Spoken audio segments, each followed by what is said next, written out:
Now. Okay. All right, my friend. Well, I guess I can't call you my friend yet because we haven't had a couple of drinks together yet. And Yeah, haven't. I'm real hard to get, so you're gonna have to earn it. Oh, wow. Okay. And how Oh, much? I'm sorry. So should I mute myself while you're telling your story, or am I allowed to laugh? I'm Oh done. no, you can laugh, You jump can in if laugh. you want. That's right. That's Just Okay. beyond if something that strikes your brain, that's right. jump in. Yeah, boo. Go. Boo. I love it. Okay. So Jordan, as Yes. it was just referenced, a radio drop, basically promoting yourself, whatever you're doing right Yeah. now.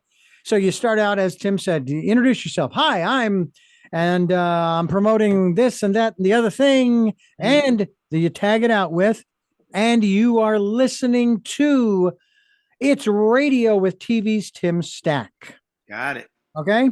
Yep. All right. So I need to double check on my screen here.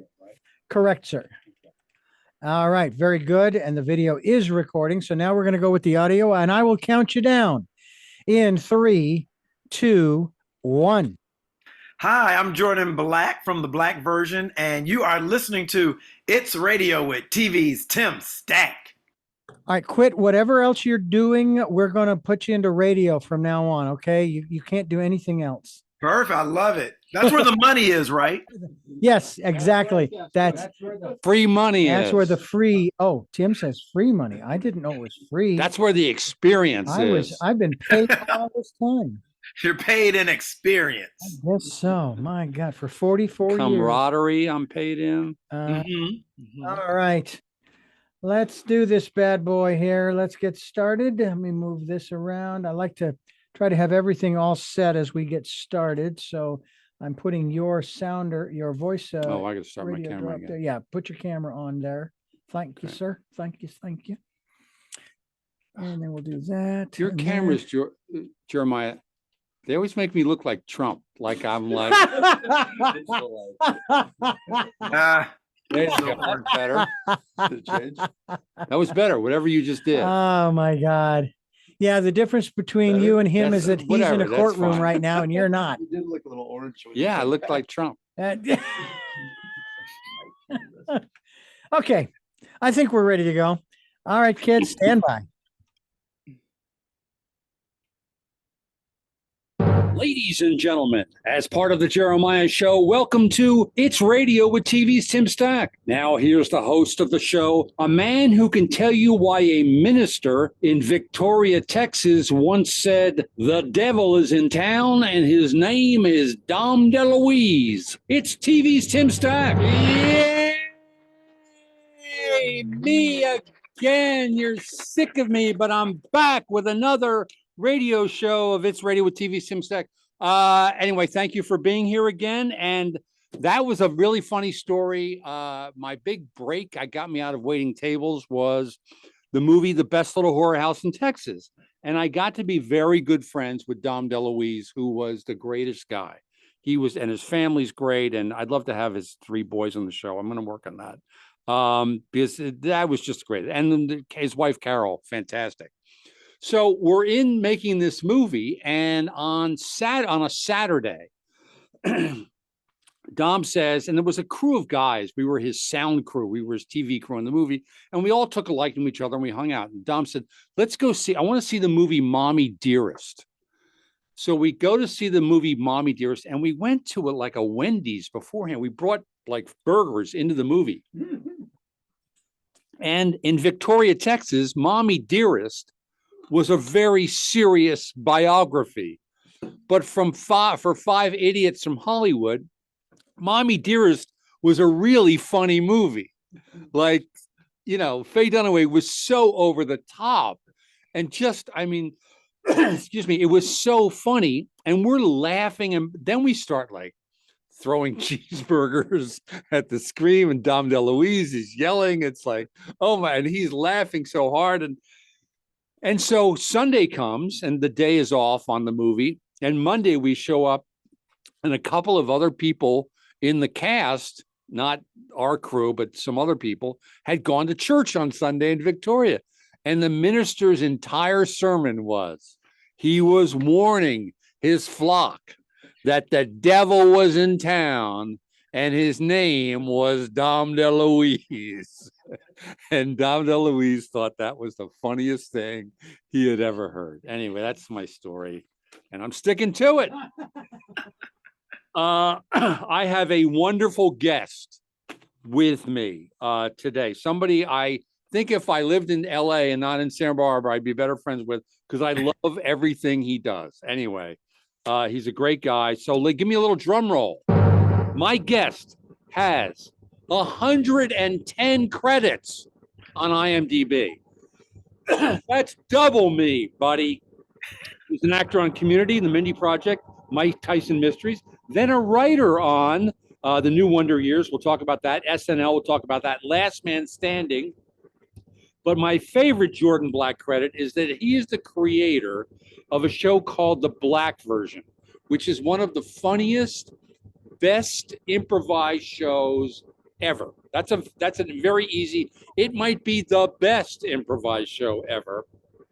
And we're going to talk a lot about that in segment 2. In the meantime, please welcome Jordan Black. Yay! Thank you. Thanks, Tim. And if I move to Santa Barbara, we'll be better friends too. No. Oh, you don't want me in your precious Santa Barbara? Like none of you LA clowns. Nothing would be more fun than having you in Santa Barbara. It's anyway. I did lose my virginity in Santa Barbara, but that's Did you really? Yes, but I won't share that story here on the radio. We can if you don't say dirty words. We can. I won't. No, I don't. Yes, I you want to protect girl. the innocent. What's that? You told me you dated a girl at UCSB, right? I did. Let's leave it. We'll stop right there. So anyway, Jordan, welcome. Thank you for doing this. I always love hearing people's journeys, how they got to Hollywood. And I know you have one because you came from this sort of like, no offense, nowhere town in Illinois. No offense taken. It's true. And you just sort of said, I'm going to go to Hollywood.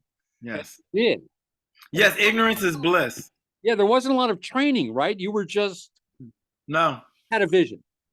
Yeah, I knew I wanted to act. So I was living in a town that might as well have been on the moon compared to where Hollywood was. High school or college plays? Say it again. Did you do any high school or college plays? I took drama class from 4th grade all the way through 10th grade. Right. And so that's where I got my chops. I didn't do the high school had their own like sort of theater world where they did musicals and stuff. I did not do that. I just did the plays we did in class. And sometimes we would do, we would actually do plays and your parents could come and all that. But I only did those. I never auditioned for the school's plays. And why was that? I'll tell you why. Someone asked me about this recently. And the reason is because I knew that I wanted to go to Hollywood and be an actor. Right. And because they made you audition, I said, if I audition and don't get a role, you won't go to Hollywood. What will that do to my confidence?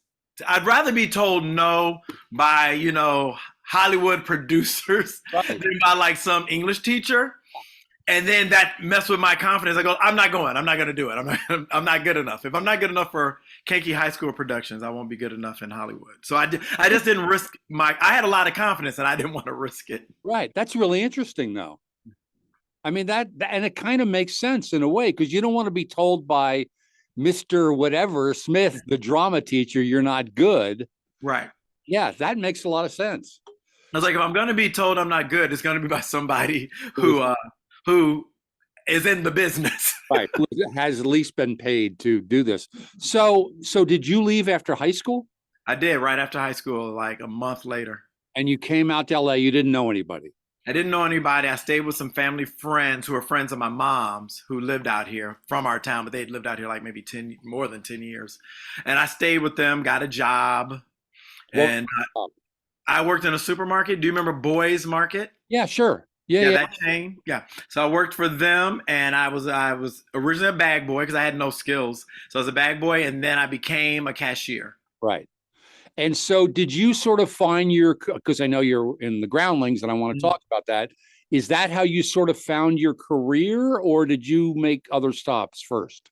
Ooh, yes, lots of other stops. And because I knew nothing. So I landed in LA. I was living in Inglewood, and I I knew nothing about how to get started, and I didn't know anyone who could give me advice on what to do. Right. So it took me a while to just mentioning to random people that they'd be like, "Why'd you move to LA?" And I said, "I want to be an actor." And they go like, "Oh, I know someone." So I got sent down a lot of bad rabbit holes where people had good intentions, but they really didn't know what they were doing. Right. They thought they knew what to do.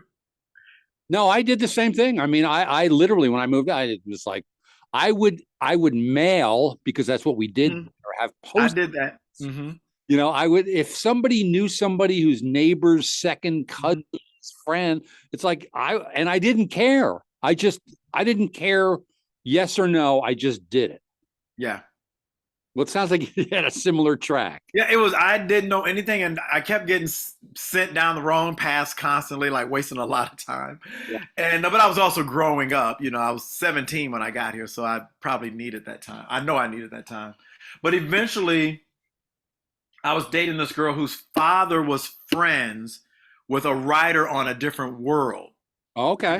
And her name was Judy Ann Mason. Uh-huh. And so he basically introduced me to her.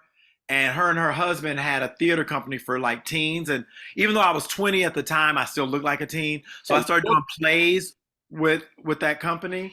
And they were able to, like, particularly her husband, Lanyard Williams, was able to give me real advice. Like, no, you need to, like, go pick up the drama log. Right. And look for jobs in there. And that really got the ball rolling. Gotcha. Yeah. So then how did you find the Groundlings? I was in the drama log, and I saw an audition for an improv group, and I loved improv when I was in Kankakee. We did it in drama class, and I loved it. And I was like, you can do drama like for an audience? I thought it was just like an acting exercise. So I was like, oh, let me audition. I auditioned for it. I got in, and from that, it was just some random group. But I did take a class. No, this was not a class. It was just an audition for it. This was an improv group. They just did shows. Oh, this was not the Groundlings. Sorry. This was not the Groundlings. But this is how I found out about the Groundlings, is once I was around other improvisers, I learned about the Groundlings. And so, but I still didn't join the Groundlings for years because I was so broke anyway. Yeah. And I thought, like, well, I'm already doing improv. I don't need to go to the Groundlings. And then as the years went by, I realized, well, I'm not getting any traction doing these shows in front of 6 people. So maybe it's time I check out the Groundlings. And did you still, you didn't stay at Boys Market. Did you have other jobs then? And after Boys, not really. After that, I was just an unemployed actor for a long time. Right. I had my mom was helping me out. I was living with her. And so I just really pursued that. For like 4.5 years, I was just a struggling, broke actor, but it was really good. I was doing plays, I was doing improv shows, doing my own sketch and improv shows where we were writing. I was doing all of that stuff. And then when I did that for, like I said, like 4.5 years. And then when I decided to take Groundlings, I got a job because I needed to pay for those classes. That's funny. And that was for a post-production company. So I never had another straight job after the supermarket. Really? Good for you. Well, I hated it so much. I learned I couldn't work with the public. I don't have the temperament. Yeah, that was when I realized I became that waiter you don't want. Right. And I didn't start out that way, but after 2 years of abuse, became that waiter. You hate that waiter because that waiter hates you, doesn't want to be there. And I remember the manager of the restaurant brought me in to have a talk with me about my attitude. And that was the day I was giving notice. Because I got hired on Best Little Whorehouse in Texas, and that's great. Yeah. So then, what did you go to see a Groundling show before you took class? Tim, I never saw a Groundling show until right before I was to take my final class, my final group of classes, the advanced level. Really? The reason I didn't was because it's similar to my reason for not auditioning for those high school plays. Yeah. I was nervous that I knew I was doing well in class because I knew I was a good improviser. Right. I knew I was funny. And I said, but if I go and see these shows and they're so good, and then I just want it so bad, like I want to perform with these people, I want to be friends with them. Yeah. Now I got that in my head while I'm up there, and then I'm not just free. So I didn't go see any shows because I didn't want to fall in love with the Groundlings and then have that get in my head and make me make bad choices in class because I'm trying to achieve this other goal. And so when I did see, I went and saw a Sunday show right before I started the advanced level, the final level before Sunday Company. And as soon as I saw it, I knew like, oh, this is great. This is totally my thing. I could have seen it. Like, I love everything about this. Like, I would have been fine. I knew I was in the right place. And do you remember who was in that show? Anybody? They probably became. Yeah, I mean, they all stood out. I'm trying to think if there were anybody who's like a big name. I can't think of any big. Oh, Oscar Nunez was in that show from The Office. I didn't even know he was in the Groundlings. Oh yeah, he was in Sunday Company. He did like a year or a year and a half. And he was so funny. And so, so then you got in the Sunday show, and that was, yeah. My experience was different. I bought a ticket. I read about the Groundlings. I went to get a ticket, and was just like, it was a life-changing experience. Yeah, I'm sure. Show and Phil Hartman and Paul Rubin, Herman, and so I want to stay on the Groundlings 1 second because this may be a difficult answer. But if you had, and if it is, don't worry. But is there like or there'll be more of them? Is there like a favorite Groundling, like you either like worked with or who, like somebody you worked with? Like who do you think is your favorite Groundling that I worked with? Like who was in the Groundlings when you were in the Groundlings? Like, they were just my favorite. But to be on stage with and to perform with on stage, like. Well, honestly, Danielle Gaither, who we were in Sunday Company together and then Main Company. Right. So I always loved doing improv with her. I also loved writing with her because we're the exact same age. And we clearly, it's obvious without having a conversation that we watched all the same TV shows. Right. So when we'd write, all the references were like, on this one, it's like my auntie, and she'd be like, yep, and I didn't have to explain anything. And on this one, you're this kind of principal. Yep, like we just spoke the same language. And in improv, it was the same thing. Like you just give just a little bit of a idea of something, and it was just off to the races. Yeah, it's funny you mentioned her because I did not, again, live in Santa Barbara. It's like I don't get to enough Groundling shows.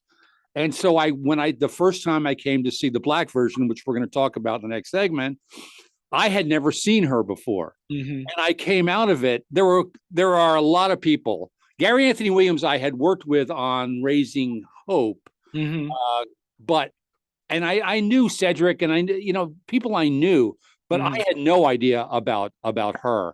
And it just blew me away. Like, oh my God, is she funny? And then our mutual friend Lynn Stewart had to say, oh, well, she was on MADTV and but I had never seen her. And it was just like, oh my God, is she funny? She is really talented. But I mean, honestly, there's a handful of people like Jeremy Rowley I'd have to put on that list. Like, I love being on stage with him. Yeah.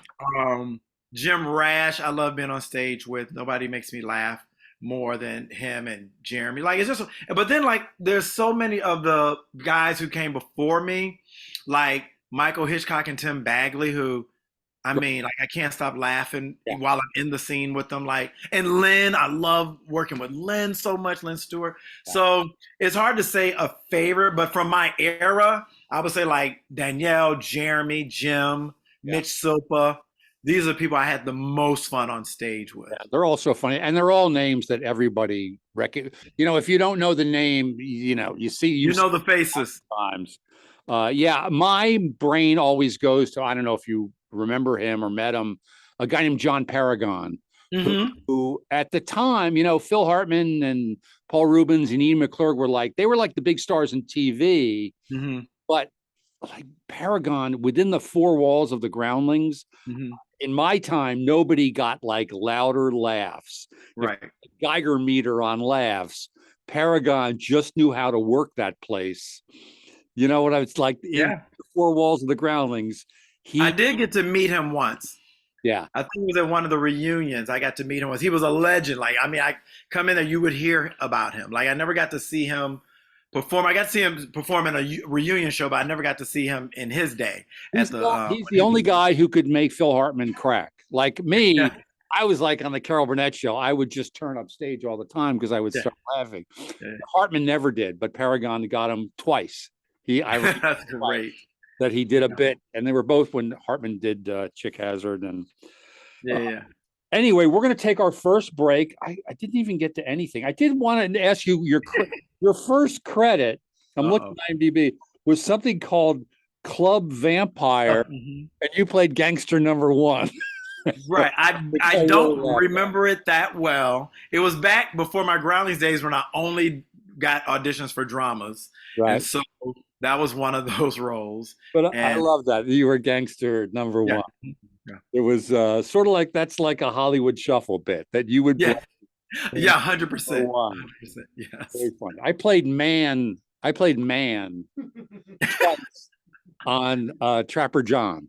Well, they knew it was true you could play that, though. I was playing man. The first time I called the ambulance, I saw a car accident, and the next time I was being released from a hospital as man. That's all. But just think about how that's really a compliment, because literally think of all the men in the world that could have played that part. They only needed a man. Yes. And you got those parts. What a great man. Back here. Okay, we're going to take a break. I'm talking to Jordan Black, wonderful writer, actor, improviser, producer, and we're going to talk more to him. And you are listening to It's Radio with TV's Tim Stack. Okay, stand by.